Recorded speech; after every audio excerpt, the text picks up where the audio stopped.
चलिए, आज का जो हमारा लेक्चर है वो हम लोग स्टार्ट करेंगे with a quantity called electric field. अब ये इलेक्ट्रिक फील्ड क्या होती है हमें समझना है, इलेक्ट्रिक फील्ड का कॉन्सेप्ट क्या है, व्हाट इज इलेक्ट्रिक फील्ड और हम ये क्यों पढ़ रहे हैं। ये जो कॉन्सेप्ट है इलेक्ट्रिक फील्ड का, इसे इंट्रोड्यूस किया था माइकल फैराडे ने।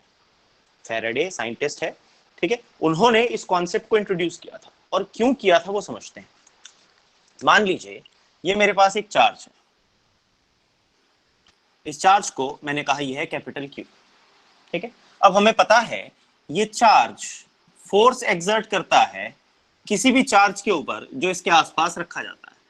सपोज मैंने यहां पर एक चार्ज रखा Q नॉट, ठीक है, एट अ डिस्टेंस R।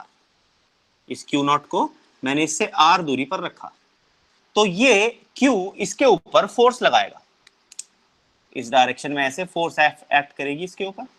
और कूलम्स लॉ से अगर मैं इस फोर्स F का मैग्नीट्यूड निकालूं तो वो आता है 1/4 pi epsilon not Q into Q not upon R square. तो यहां से हमें समझ में आता है कि ये जो कूलम्स फोर्स है ये इनवर्स स्क्वायर लॉ ओबे करती है।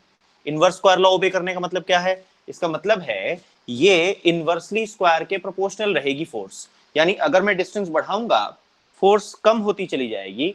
As the distance goes on increasing the force goes on decreasing. और अल्टीमेटली अगर मैं आपसे पूछूं कि ये फोर्स जीरो कहां पर होगी, where will the force be zero, तो अगर मैं कहता हूं एट आर इक्वल्स इंफिनिटी, जब आर की वैल्यू इंफिनिटी हो जाएगी उस टाइम पर फोर्स जीरो हो जाएगी। यानी मैं इस चार्ज के इफेक्ट से इंफिनिटी पे जाकर के बच सकता हूं। और अगर इंफिनिटी से पहले कहीं भी मैं किसी चार्ज को रखूंगा तो वो इसकी वजह से फोर्स एक्सपीरियंस करेगा, ठीक। तो फैराडे ने इस कॉन्सेप्ट को फील्ड में कन्वर्ट कर दिया। उसने फील्ड का कॉन्सेप्ट इंट्रोड्यूस किया। उसने क्या कहा कि कोई भी चार्ज अगर कहीं पर रखा जाए तो वो अपने आसपास चारों तरफ सारी दिशाओं में वो अपने आसपास एक फील्ड पैदा करता है। और जब भी हम किसी चार्ज को उस फील्ड में रखते हैं वो चार्ज फोर्स एक्सपीरियंस करता है।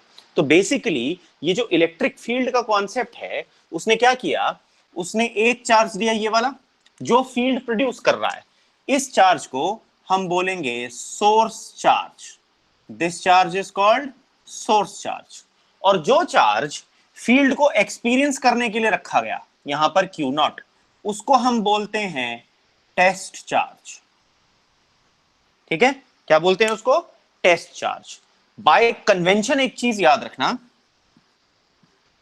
बाय कन्वेंशन ये जो टेस्ट चार्ज होता है ये पॉजिटिव लिया जाता है और जनरली यूनिट चार्ज होता है। मोस्टली इसे यूनिट चार्ज माना जाता है, लेकिन अगर यूनिट नहीं है तो भी ये पॉजिटिव जरूर होगा। ये कन्वेंशन है। Test charge is always taken as positive. Mostly हम यूनिट पॉजिटिव टेस्ट चार्ज ले लेते हैं या सिंपली टेस्ट चार्ज भी लेते हैं, तो हमेशा वो टेस्ट चार्ज पॉजिटिव माना जाता है। ये कन्वेंशन ली जाती है, ठीक है।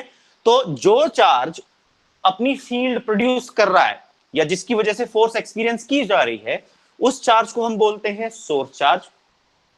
और जो चार्ज उस फोर्स को एक्सपीरियंस कर रहा है, नापने के लिए रखा गया है, उसको बोलते हैं टेस्ट चार्ज।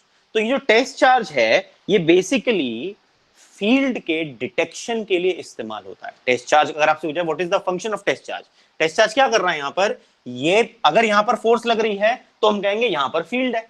तो बेसिकली टेस्ट चार्ज उस फील्ड को एक्सपीरियंस करने के लिए या उस फील्ड को डिटेक्ट करने का काम करता है, ठीक है जी।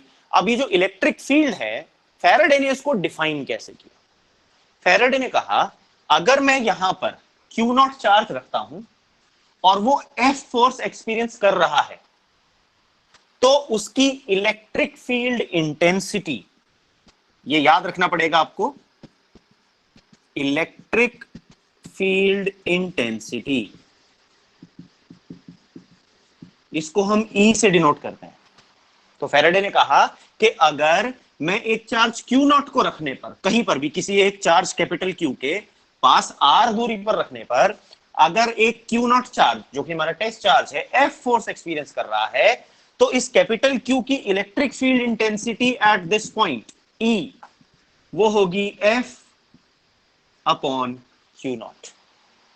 इसी को कहते हैं इलेक्ट्रिक फील्ड इंटेंसिटी।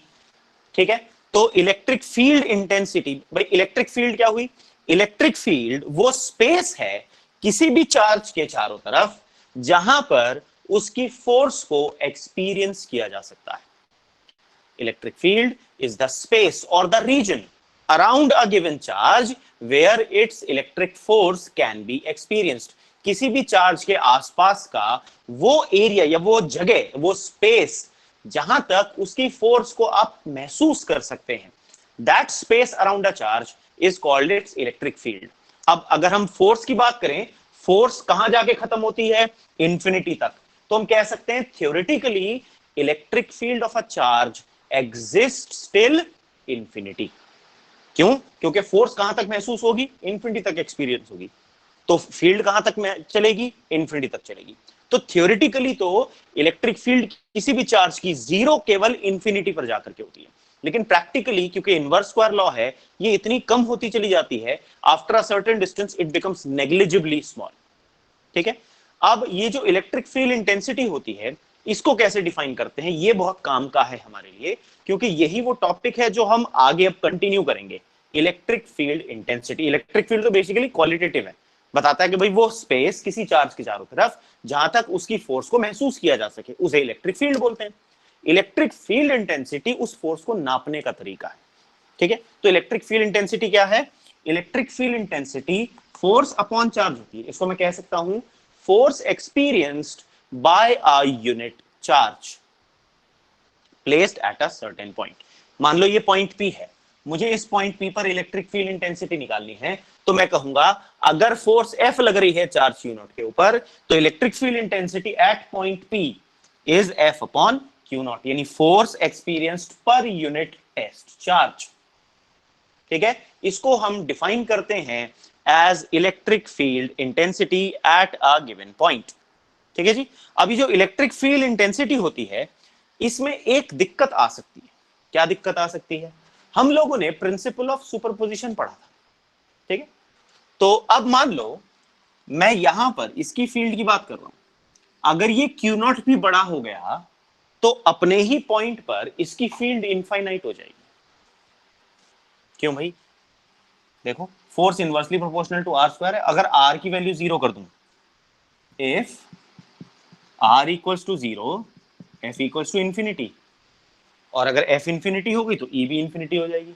तो किसी भी चार्ज की इलेक्ट्रिक फील्ड अपनी ही लोकेशन पर इनफाइनाइट होती है, डिफाइन नहीं कर सकते हम उसको, you can not define that. ठीक है, अगर ये Q नॉट बड़ा हो गया तो इस पॉइंट P पर कैपिटल Q की इलेक्ट्रिक फील्ड भी होगी और Q नॉट की इलेक्ट्रिक फील्ड भी होगी। तो मैं जो फील्ड नापूंगा वो असलियत में केवल एक चार्ज की नहीं बल्कि दो चार्जेस की रिजल्टेंट फील्ड होगी।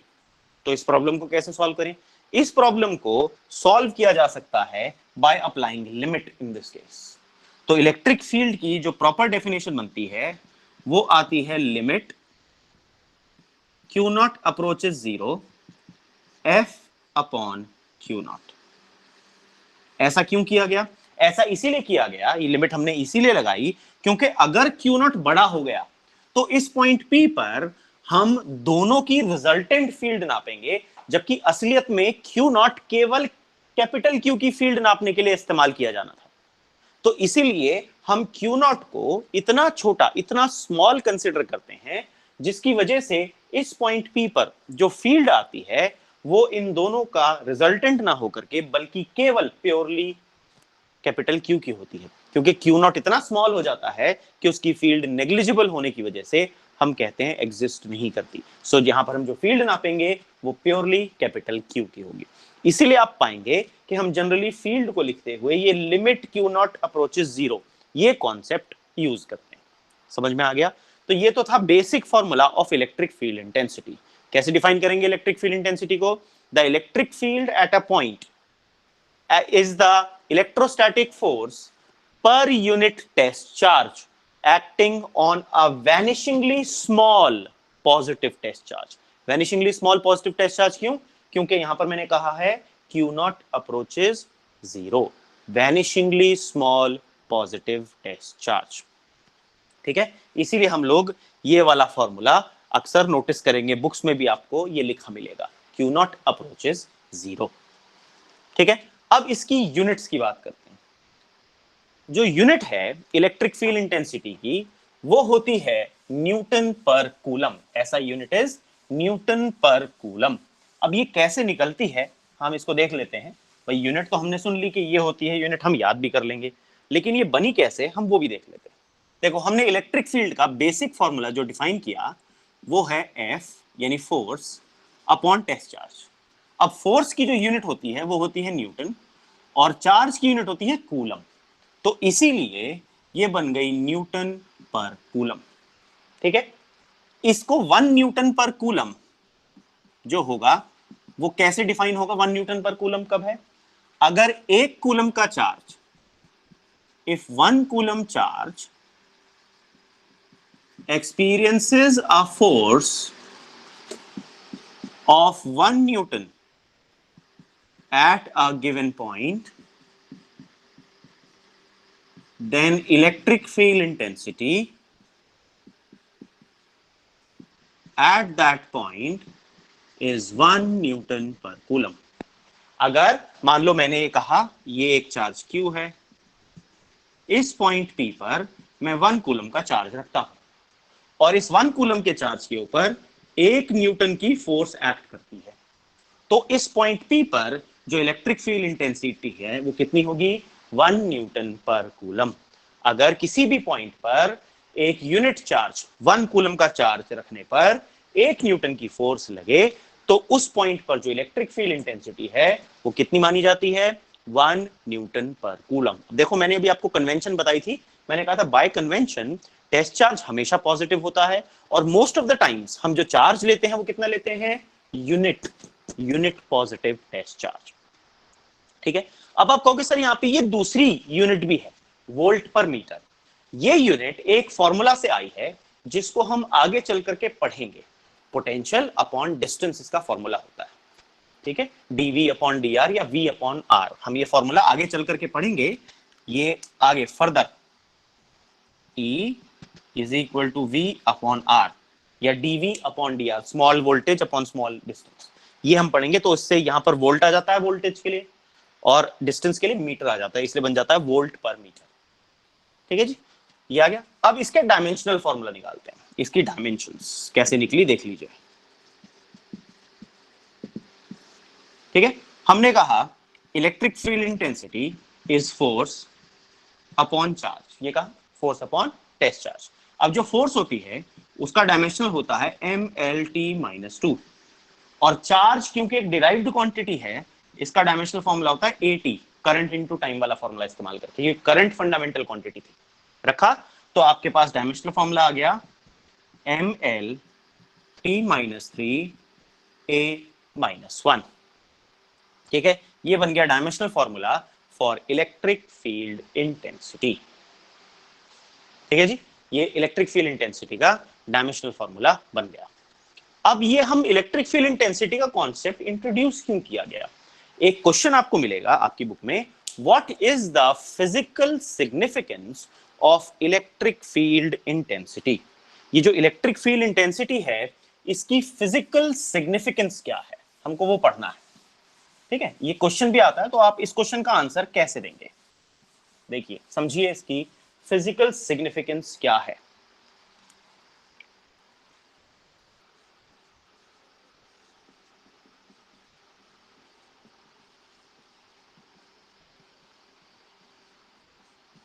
या हम क्यों फिजिकल सिग्निफिकेंस पढ़ रहे हैं इलेक्ट्रिक फील्ड इंटेंसिटी. ठीक है, मान लीजिए मेरे पास यहां पर ये एक सोर्स चार्ज है कैपिटल Q. ठीक, मैं इस पॉइंट P पर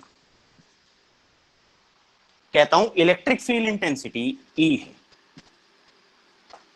ठीक है, तो electric field intensity at point P is equal to E. ठीक, अब मैं क्या करता हूं, मैं एक चार्ज Q1 उठा करके यहां लेकर के आता हूं, पॉइंट P पर रखता हूं, और मुझे पता लगाना है कि इस Q1 के ऊपर कितनी फोर्स लगी। मुझे क्या पता लगाना है, फोर्स ऑन Q1, ये मुझे पता लगाना, I want to find this, कि इस Q1 पर कितनी फोर्स लगी। तो मुझे पॉइंट P पर जो इलेक्ट्रिक फील्ड इंटेंसिटी है वो पता है, और मुझे ये भी पता है इलेक्ट्रिक फील्ड इंटेंसिटी का जो फॉर्मूला होता है वो होता है फोर्स अपॉन चार्ज। कौन सा चार्ज, जिस पर मैं फोर्स निकालना चाहता हूं, Q1। तो यहां से मैं फोर्स का फॉर्मूला निकालूं तो वो आ जाएगा Q1 इंटू E। इसका मतलब अगर मुझे किसी भी पॉइंट पर इलेक्ट्रिक फील्ड इंटेंसिटी पता है तो मैं ये कैलकुलेट कर सकता हूं उस पॉइंट पर अगर कोई भी चार्ज रखा जाएगा वो कितनी फोर्स एक्सपीरियंस करेगा। तो अगर आप यहां से देखो, force is equal to charge times electric field intensity. अगर मैं यहां पे चार्ज Q1 की जगह Q2 रख दूं, अगर मैं क्या करता हूं, अगर मैं एक चार्ज Q2 रख देता हूं यहां पर, तो अब जो नई फोर्स हो जाएगी F डैश, वो हो जाएगी Q2 इंटू E। बस मुझे ये पता होना चाहिए जहां पर मैं चार्ज को रख रहा हूं वहां पर इलेक्ट्रिक फील्ड इंटेंसिटी कितनी है। तो यही इसकी फिजिकल सिग्निफिकेंस बन जाती है कि अगर आपको कहीं पर फील्ड इंटेंसिटी पता है तो आप कोई भी चार्ज वहां रखेंगे उसके ऊपर फोर्स कितनी लगेगी। तो मैं ये कह सकता हूं बेसिकली कि अगर मेरे पास ये एक सोर्स चार्ज है और मेरे पास ये एक टेस्ट चार्ज है, तो ये जो इलेक्ट्रिक फील्ड इंटेंसिटी है ये बेसिकली उनके बीच का एक मीडियम बन जाती है जो ये बताती है कि टेस्ट चार्ज सोर्स चार्ज पर कितनी फोर्स लगाएगा या सोर्स चार्ज टेस्ट चार्ज पर, एक चार्ज दूसरे चार्ज पर कितनी फोर्स लगाएगा। वो हमें कैसे पता चल जाता है, by using the concept of electric field. तो बेसिकली ये इंटरमीडियरी बन जाता है, बीच में आ जाता है इलेक्ट्रिक फील्ड का कॉन्सेप्ट, जो हमें बताता है कि एक चार्ज दूसरे पर कितनी फोर्स एक्सर्ट करता है। Got it? तो इससे हमें पता चल जाता है कि हम कितनी फोर्स, कोई भी चार्ज एग्जिस्ट कर रहा है ऑन अनदर चार्ज। ठीक, अब इसी कॉन्सेप्ट का इस्तेमाल करते हुए हम एक बड़ा सिंपल सा मेथड सीखेंगे जो हम न्यूमेरिकल्स में यूज करेंगे। माइंडेड, ये जो मैं कॉन्सेप्ट आपको सिखा रहा हूं ये अलग से बता रहा हूं, ठीक है, और इसके ऊपर हम एक्चुअली में न्यूमेरिकल भी करेंगे। ठीक है, कॉन्सेप्ट क्या है, आपको निकालना है यहां पर कि electric field needed to suspend a charged particle. कोई भी चार्ज पार्टिकल है of any mass, having some mass, ठीक है, तो आपको निकालना है, कॉन्सेप्ट है electric field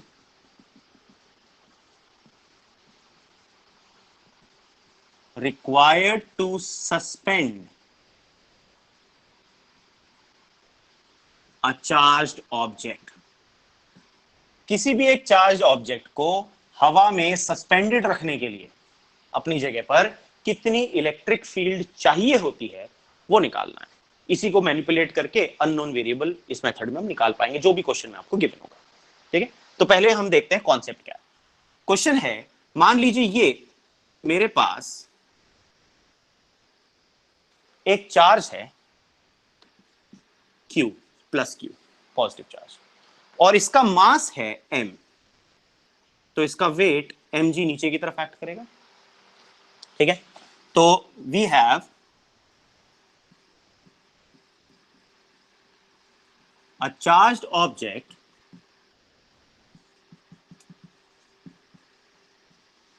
having charge Q and mass M। तो इसका जो वेट है वो एक्ट करेगा वर्टिकली डाउनवर्ड।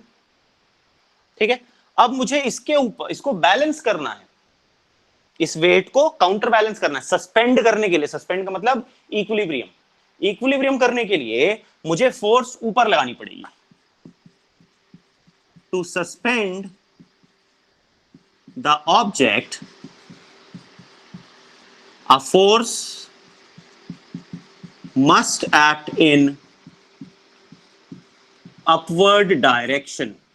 एक फोर्स अपवर्ड डायरेक्शन में एक्ट करानी पड़ेगी, तभी वो इसके वजन को बैलेंस कर पाएगी। हम उस फोर्स को ऐसे बना देते हैं F।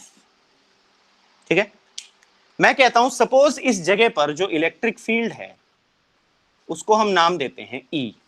मैं कहता हूं let E be the electric field intensity. इस पॉइंट पर जो इलेक्ट्रिक फील्ड इंटेंसिटी है, इस पर चार्ज कितना है Q। अब मैंने आपको बताया था भी फिजिकल सिग्निफिकेंस क्या है।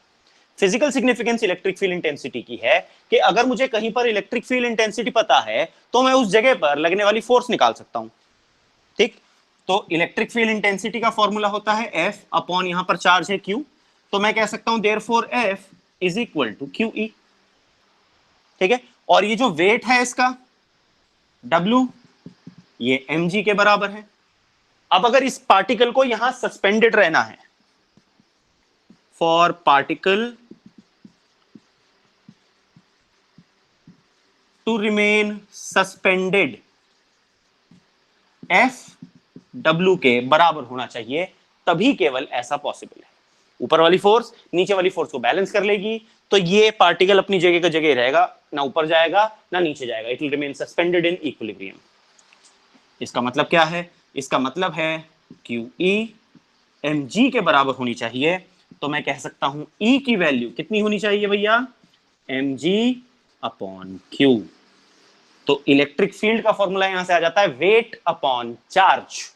अगर मुझे इस जगह पर इलेक्ट्रिक फील्ड इंटेंसिटी निकालनी है तो वो वेट अपॉन चार्ज से निकाली जा सकती है। Is it clear?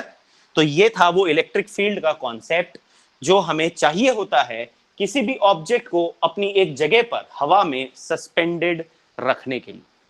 ठीक है, ये क्लियर हो गया? इसको प्लीज एक बार नोट कर लीजिए सब लोग, या इसका स्क्रीनशॉट ले लीजिए।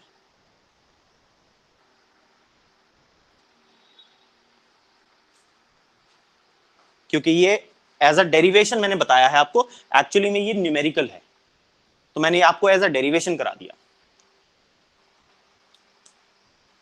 ठीक है जी, अब हम लोग बात करते हैं यहां पर। अब आपके दिमाग में एक सवाल आना चाहिए।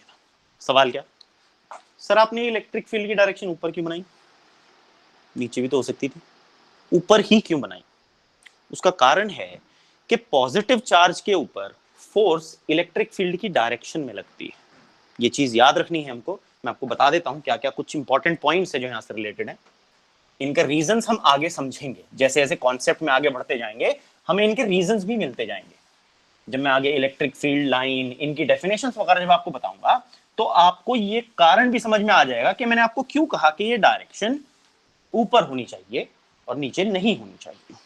ठीक है, अगर मान लो ये इलेक्ट्रिक फील्ड है, यहां पर ये इलेक्ट्रिक फील्ड है, इस रीजन में इलेक्ट्रिक फील्ड ES है। अगर मैं यहां पर एक रखता हूं पॉजिटिव चार्ज और एक रखता हूं नेगेटिव चार्ज, ठीक है जी, ये चार्ज है -Q, ये चार्ज है +Q। ठीक, तो अगर मैं फोर्स का इलेक्ट्रिक फील्ड का वेक्टर फॉर्म लिखूं, E वेक्टर, वो हो जाएगा F वेक्टर अपॉन Q। तो मैं लिखूंगा therefore F vector is equal to Q into E vector. और अगर ये चार्ज -Q है तो F vector will be -Q times E vector. अगर ये चार्ज प्लस है तो +QE, और अगर ये माइनस है तो -QE। अब इस पॉइंट में नेगेटिव साइन, वेक्टर में नेगेटिव साइन क्या बताता है? Direction is opposite. तो यहां पर negative sign shows that direction of F vector is opposite to E vector। इसका मतलब एक नेगेटिव चार्ज के ऊपर जो फोर्स लगती है वो opposite to the direction of electric field लगती है, और पॉजिटिव चार्ज के ऊपर in the same direction of field लगती है। ठीक है, और हमने अभी जो डेरिवेशन करी थी उसमें मैंने चार्ज पॉजिटिव लिया था और मुझे फोर्स ऊपर लगानी थी, इसीलिए मैंने इलेक्ट्रिक फील्ड की डायरेक्शन सेम रखी, किसके जैसी, एज फोर्स वाली। अगर कहीं वो चार्ज माइनस होता तो अगर मुझे फोर्स ऊपर लगानी थी तब उस केस में इलेक्ट्रिक फील्ड फोर्स से ऑपोजिट डायरेक्शन यानी नीचे बनानी पड़ती। ठीक है, तो ये बात याद रखेंगे क्योंकि क्वेश्चंस आपको ऐसे आएंगे, in what direction should the field be applied. आपको गिवन है प्लस क्यू चार्ज, तो आपका आंसर होगा in the same direction as that of the force required, जो फोर्स चाहिए थी। तो फोर्स ऊपर चाहिए होगी क्योंकि वेट तो हमेशा नीचे ही एक्ट करता है। तो पॉजिटिव चार्ज के लिए इलेक्ट्रिक फील्ड ऊपर चाहिए होती है, नेगेटिव चार्ज के लिए इलेक्ट्रिक फील्ड नीचे। यानी अगर आपको एक प्रोटॉन सस्पेंड करना है तो आपकी इलेक्ट्रिक फील्ड ऊपर होगी, अगर वही क्वेश्चन में प्रोटॉन की जगह इलेक्ट्रॉन कर दिया तो इलेक्ट्रिक फील्ड नीचे हो जाएगी। Is it clear? ये बात याद रहेगी क्योंकि यहां पर वेक्टर फॉर्म का इस्तेमाल होता है। यानी ये जो इलेक्ट्रिक फील्ड इंटेंसिटी है इट डिपेंड्स ऑन द, जो फोर्स है, force due to electric field, it depends on the sign of the test charge. जो टेस्ट चार्ज के ऊपर लगने वाली फोर्स है वो उस टेस्ट चार्ज के साइन के ऊपर डिपेंड करती है। अगर वो टेस्ट चार्ज पॉजिटिव है तो उसके ऊपर फोर्स इलेक्ट्रिक फील्ड की डायरेक्शन के अलोंग लगेगी, और अगर वो टेस्ट चार्ज नेगेटिव है तो उसके ऊपर लगने वाली force opposite to the direction of test charge लग जाएगी। Got it? अब हमने फोर्स भी निकाल ली किसी भी टेस्ट चार्ज के ऊपर लगने वाली। अब अगर इसी तरह से आपको उसका मास गिवन है तो आप उसका एक्सेलरेशन भी निकाल सकते हैं। एक्सेलरेशन ऑफ टेस्ट चार्ज कैसे निकालेंगे भैया? हमको पता है F is equal to M A होता है, हमको यह भी पता है F is equal to Q E होता है। तो इन दोनों को कंबाइन करूं तो मैं लिख सकता हूं M A is equal to Q E, या A is equal to Q E upon M. कहां यूज होगा? आपको कहा गया, एक क्वेश्चन में कहा गया एक प्रोटॉन है, मैंने उसको एक इलेक्ट्रिक फील्ड E के अंदर ऐसे रख के और छोड़ दिया। ये बताओ 5 सेकंड के बाद उसकी स्पीड कितनी होगी? सवाल आ गया, calculate the speed of the proton after 5 seconds. Initially वो रेस्ट पर था, मैं ऐसे इलेक्ट्रिक फील्ड के रीजन में ऐसे लाया और छोड़ दिया। मान लो इधर इलेक्ट्रिक फील्ड ऐसे लग रही थी, तो क्या होगा? जब उसे मैं छोड़ूंगा उसके ऊपर इधर फोर्स लगेगी, तो इनिशियली तो वो रेस्ट में था लेकिन वो मूव करना शुरू कर देगा। अब जब वो मूव करना शुरू करेगा, उसके ऊपर फोर्स लग रही है, तो उसका मोशन एक्सेलरेटेड होगा, और एक्सेलरेटेड मोशन के केस में हम इस्तेमाल करते हैं वेलोसिटी निकालने के लिए वेलोसिटी टाइम रिलेशन। आपको टाइम गिवन है, आपको इनिशियल वेलोसिटी 0 पता है, लेकिन आपको एक्सेलरेशन भी चाहिए होगा, तो वो एक्सेलरेशन हम निकालेंगे इस फॉर्म से, और उसके बाद उस क्वेश्चन में v is equal to U plus A T रख करके v कैलकुलेट किया जा सकता है। ठीक है, तो ये बेसिक काइनेमैटिक्स है जहां पर हमने सिर्फ E का इस्तेमाल किया जस्ट टू फाइंड A। ठीक, ये बहुत सारी ये एक डेरिवेशन में भी इस्तेमाल हम आगे करेंगे चल करके। तो आपको ये पता होना चाहिए कि एक्सेलरेशन किसी टेस्ट चार्ज का अगर फील्ड में रखा जाता है तो वो किस पैटर्न से निकाला जा सकता है। ये आई होप यहां तक आप लोगों को समझ में आ गया होगा। ठीक है, तो अब ये जो हमने कॉन्सेप्ट सीखा, अब समय है इसके ऊपर बेस क्वेश्चन करने का।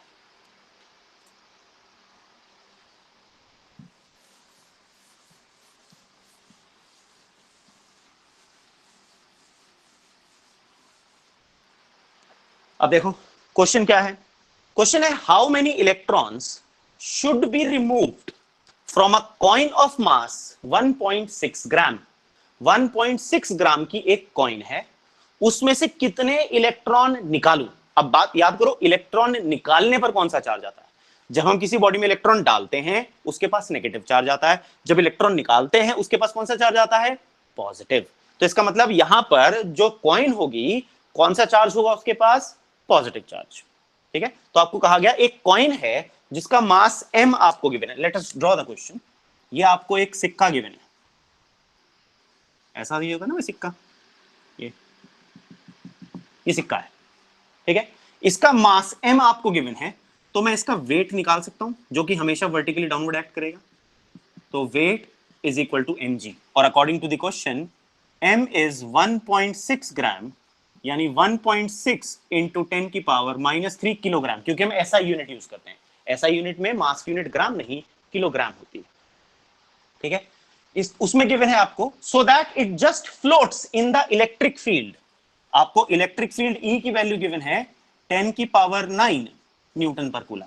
अब मुझे पता है इसके पास जो चार्ज होगा, मैंने इसमें से इलेक्ट्रॉन निकाले, तो इसके पास कौन सा चार्ज आ जाएगा, इसके पास आ जाएगा चार्ज पॉजिटिव, तो मैंने कहा वो चार्ज है +Q।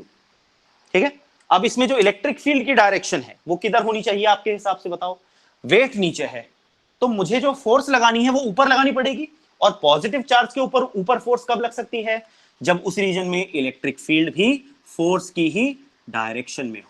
तो मुझे पता है कि जो इलेक्ट्रिक फील्ड है वो किधर लगेगी, ऊपर की डायरेक्शन में, और उसकी वजह से इसके ऊपर लगने वाली फोर्स F वो भी ऊपर लग जाएगी, और इस F की वैल्यू होती है QE। ठीक है, अब तो हमें पता है टू बैलेंस द कॉइन जो F है वो W के बराबर होनी चाहिए, that is QE should be equal to mg। तो मेरे पास वही Q का फॉर्मूला आ जाएगा अब mg/E। ठीक है, इसको मैंने बोला इक्वेशन नंबर 1। अभी हमारा सॉल्व नहीं हुआ क्योंकि हमें चार्ज नहीं निकालना। क्वेश्चन में कहा है चार्ज नहीं, क्वेश्चन ने कहा है how many electrons. How many का मतलब नंबर ऑफ इलेक्ट्रॉन्स निकालने हैं मुझे, कितने इलेक्ट्रॉन्स रिमूव करने पड़े। उसके लिए मैं यूज करूंगा quantization, Q is equal to NE। अब देखो इक्वेशन 1 और इक्वेशन 2 दोनों की LHS Q के बराबर है, तो मैं RHS को इक्वेट कर सकता हूं। मैं लिख सकता हूं NE इक्वल्स mg/E, या N is equal to mg/e into capital E। इस फॉर्मूला से हमारा N की वैल्यू कैलकुलेट हो जाएगी। Is it clear? सबको समझ में आया? ये जो N है आप एक्चुअली में कैलकुलेट करेंगे जब आप इसका वीडियो का रिव्यू देखेंगे दोबारा से, तो आप इन क्वेश्चंस को एक्चुअली में दोबारा सॉल्व करेंगे और ये न्यूमेरिकल वैल्यू निकाल करके देखेंगे भी। ठीक है, अभी के लिए समझ में आ गया कॉन्सेप्ट क्या है इसका? सबको क्लियर हो गया? चलिए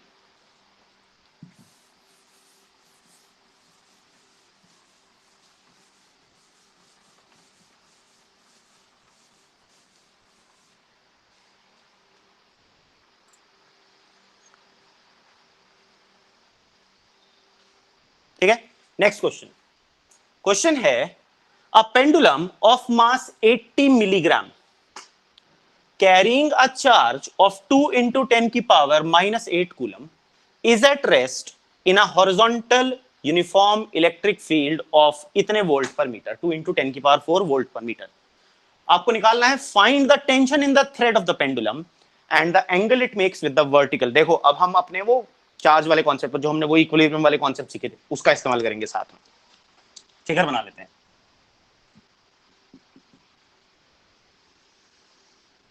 ये है पेंडुलम, ठीक है, इस रीजन में जो इलेक्ट्रिक फील्ड है वो इस तरह से एक्ट कर रही है, इस डायरेक्शन में।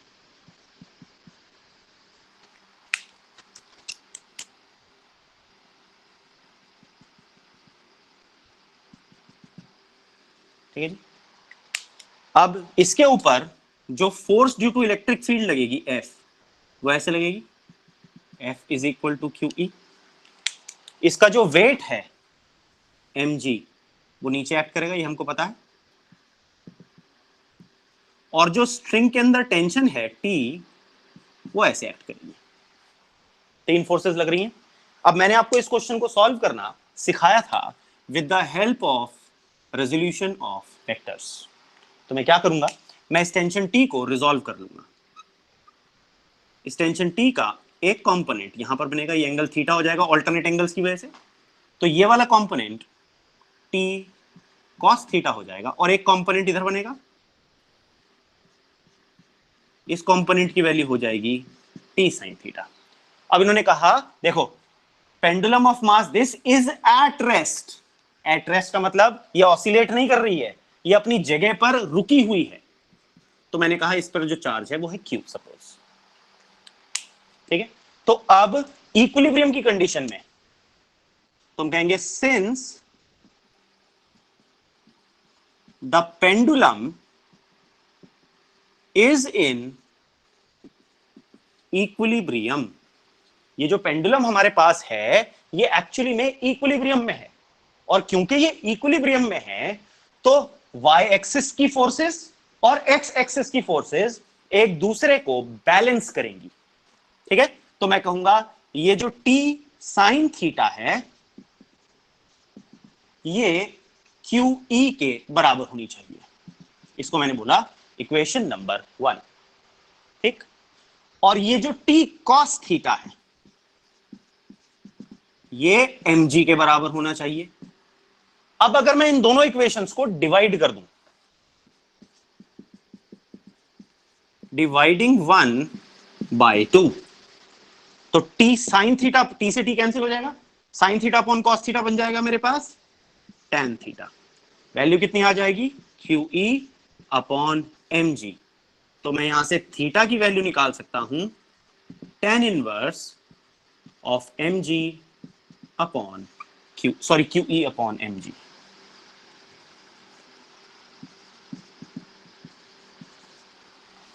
ठीक है जी, तो ये मेरा फर्स्ट आंसर होगा। आपसे कहा गया एंगल निकालो। ठीक है, और हमसे ये भी कहा गया टेंशन भी निकालो। इन दोनों इक्वेशन को अगर मैं स्क्वायर और ऐड कर दूं, स्क्वायरिंग एंड एडिंग 1 एंड 2, अगर मैं इक्वेशन 1 और इक्वेशन 2 को स्क्वायर और ऐड करता हूं तो मेरे पास क्या आ जाएगा, तो मैं लिखूंगा यहां पर T square sine square theta plus cos square theta 1 हो जाएगा, तो मैं डायरेक्ट टी स्क्वायर लिख सकता हूं is equal to Q square E square plus M square G square. तो मेरे पास टी की वैल्यू कितनी आ जाएगी, square root of Q E का स्क्वायर प्लस एम जी का स्क्वायर। इस तरह से आप टेंशन को भी कैलकुलेट कर सकते हैं। ठीक है, जब आप ये सारी वैल्यूज यहां पर रख देंगे, देखो अब Q की वैल्यू आपको गिवन है 2 × 10 की पावर -8 कूलम।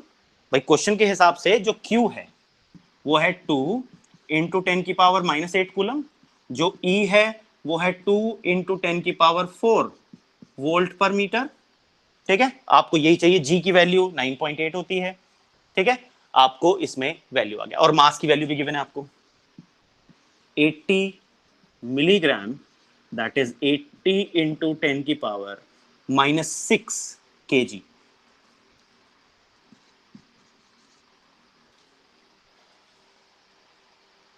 ठीक है जी, ये क्लियर हो गया। ये हमारे पास आ गया क्वेश्चन का सॉल्यूशन। आप इसमें जब वैल्यूज प्लेस करेंगे तो आपके पास इनके आंसर्स न्यूमेरिकल वैल्यूज आ जाएंगी। क्लियर ये वाला क्वेश्चन।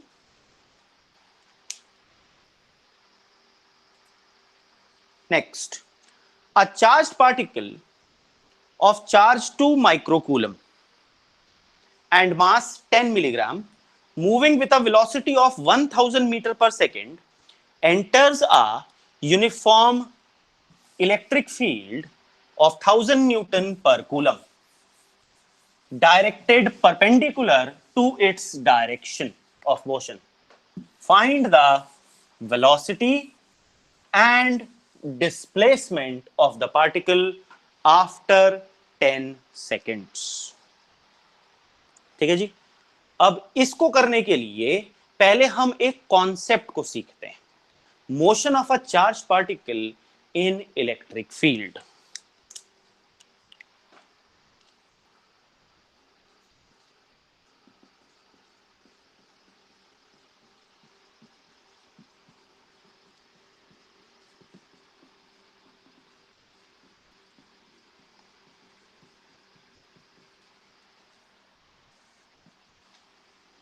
ठीक है जी, मैं इलेक्ट्रिक फील्ड ऐसे बना रहा हूं, जो इलेक्ट्रिक फील्ड है वो डाउनवर्ड एक्ट कर रही है।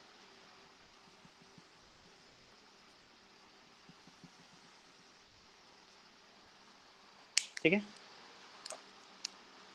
ये जो इसकी चौड़ाई है, इलेक्ट्रिक फील्ड जहां तक एक्ट कर रही है वो x डिस्टेंस तक।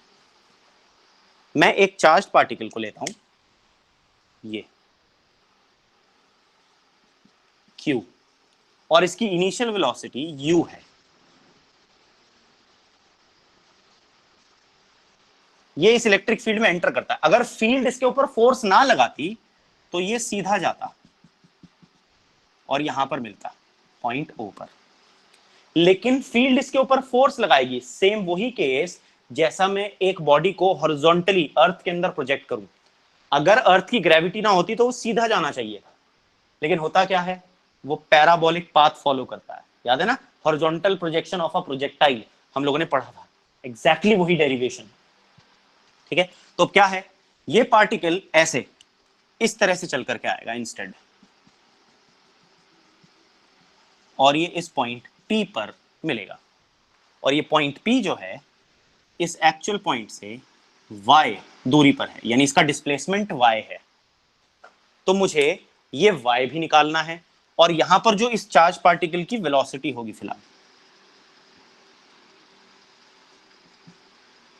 वो ऐसे होगी, v वेलोसिटी। इसके दो कंपोनेंट बन जाएंगे, एक हो जाएगा vx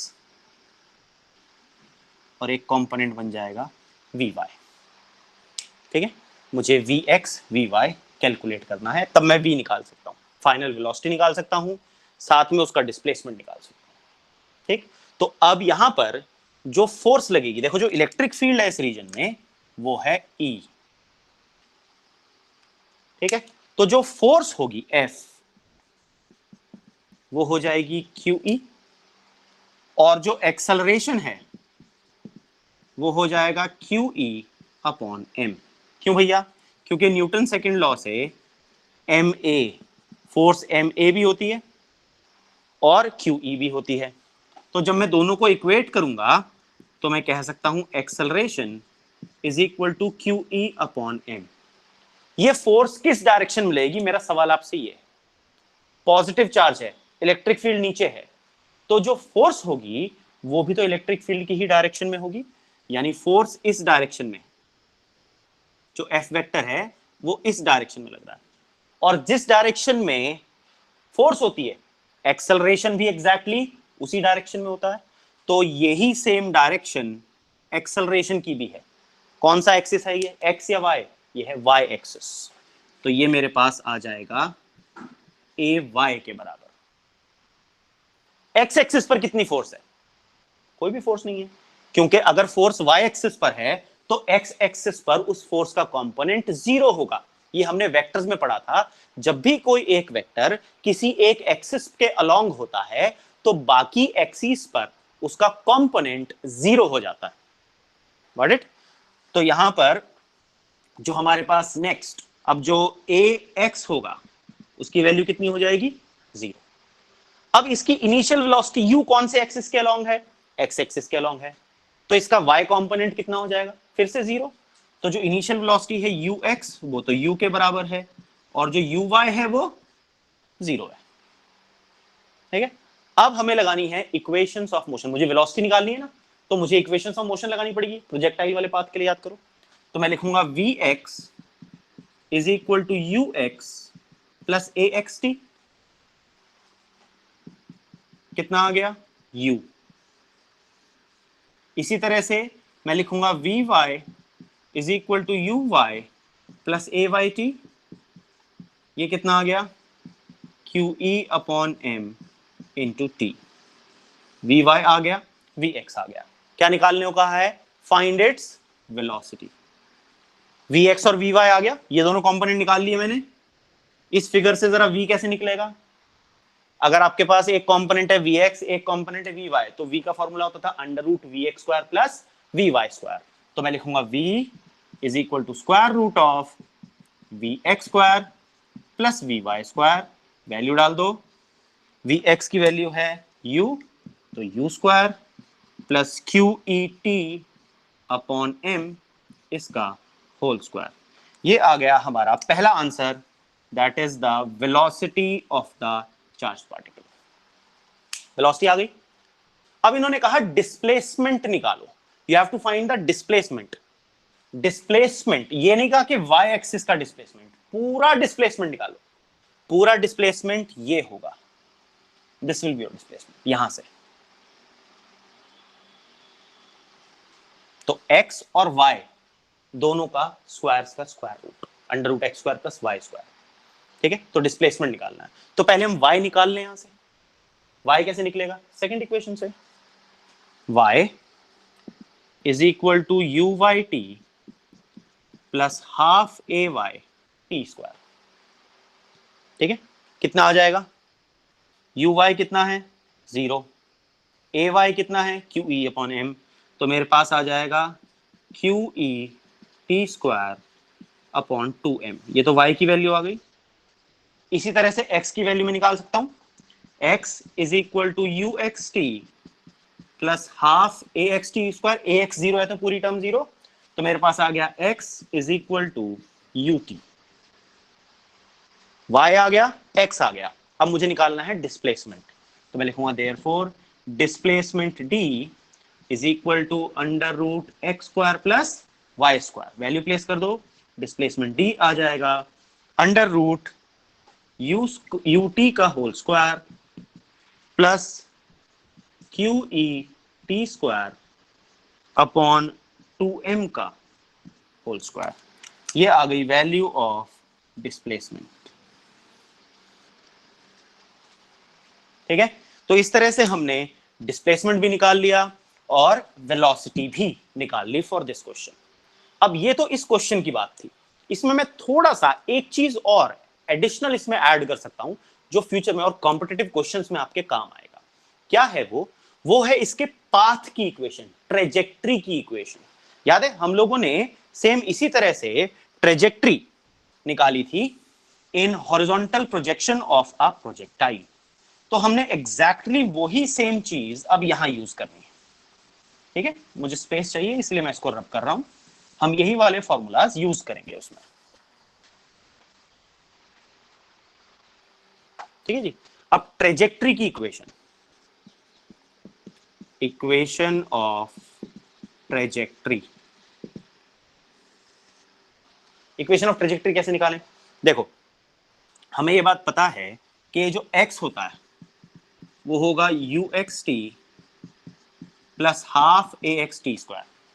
ठीक है, यू एक्स की वैल्यू u है, यू वाई की वैल्यू 0 है, ए एक्स की वैल्यू 0 है, ए वाई की वैल्यू क्यू ई अपॉन एन है। ये वैल्यूज हमें याद होनी चाहिए। वैल्यू यहां डाल दो तो ये आ जाएगा यू टी प्लस 0।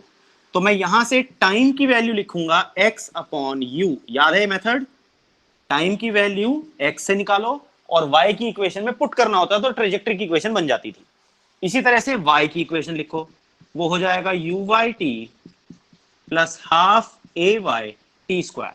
तो ये आ जाएगा 0 इंटू टी प्लस हाफ ए वाई क्यू ई upon m into t square. तो मैं लिखूंगा y is equal to Q E T square upon 2m। इसको मैं बोलूंगा इक्वेशन नंबर 2। अब मुझे सिर्फ इतना करना है, t की ये वाली वैल्यू यहां रखनी है। तो मैं बोलूंगा using equation 1 in equation number 2, ये वाली वैल्यू यहां पुट कर दो। तो आपके पास आएगा y is equal to Q E upon 2m और टी स्क्वायर, टी के लिए मैं लिखूंगा x अपॉन यू का होल स्क्वायर। तो मेरे पास आ जाएगा y is equal to Q E upon 2mu square into X square. ठीक है, ये इक्वेशन ऑफ ट्रेजेक्ट्री आ गई। और अगर आप यहां से देखो y is equal to K X square या y proportional to X square, ये जो इक्वेशन होती है y proportional to X square, ये पैराबोला की होती है। किसकी होती है इक्वेशन? पैराबोला की, y is equal to K X square. तो यहां से क्या पता चला? The path is parabolic. तो मैं लिखूंगा देयरफॉर ट्रेजेक्ट्री इज पैराबोलिक। इसीलिए इसकी जो ट्रेजेक्ट्री बन गई वो कैसी बन गई? That trajectory becomes parabolic. Clear? तो ये हमने सीखा कि जो इलेक्ट्रिक फील्ड का कॉन्सेप्ट है वो किस तरह से हम अप्लाई कर सकते हैं और उसके ऊपर किस किस तरह के न्यूमेरिकल्स या क्वेश्चंस आपके पास बन के आ सकते हैं।